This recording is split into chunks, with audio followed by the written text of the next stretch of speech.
राधे राधे। रावण का वध करने के बाद भगवान राम लंका से माता सीता के साथ अयोध्या लौट रहे थे। उस दौरान अयोध्या को दीपकों से सजाया जा रहा था। दीपावली का दिन था, उत्सव मनाया जा रहा था। उसी वक्त सीता माता को यह याद आया कि वनवास जाने से पूर्व माँ सरयू से वादा किया था कि अगर पुनः अपने पति और देवर के साथ सकुशल अयोध्या वापस आऊँगी तो आपकी विधिवत पूजा अर्चना करूंगी। यह सोचकर सीता माता लक्ष्मण को साथ लेकर रात्रि में सरयू नदी के तट पर पहुंच गई। उन्होंने सरयू की पूजा करने के लिए अपने देवर लक्ष्मण से जल लाने के लिए कहा। लक्ष्मण जी जल लाने के लिए घड़ा लेकर सरयू नदी में उतर गए।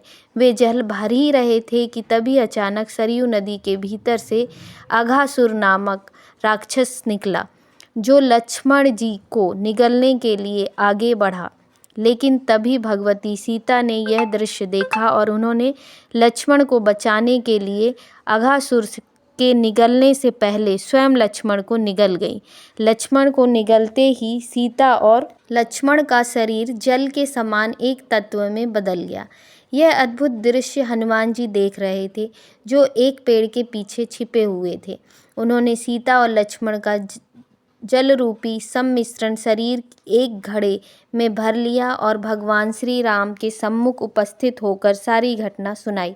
हनुमान जी की सारी बात सुनने के बाद भगवान राम मुस्कुराए और उन्होंने हनुमान जी को बताया कि इस राक्षस को भगवान शिव का वरदान प्राप्त है, इसलिए इसका वध भी मैं नहीं कर सकता। भगवान शिव के इस वरदान के अनुसार अघासुर का वध तभी किया जा सकता है जब सीता और लक्ष्मण का शरीर एक होकर किसी तत्व में बदल जाए और हनुमान उस तत्व का उपयोग एक शस्त्र के रूप में करें।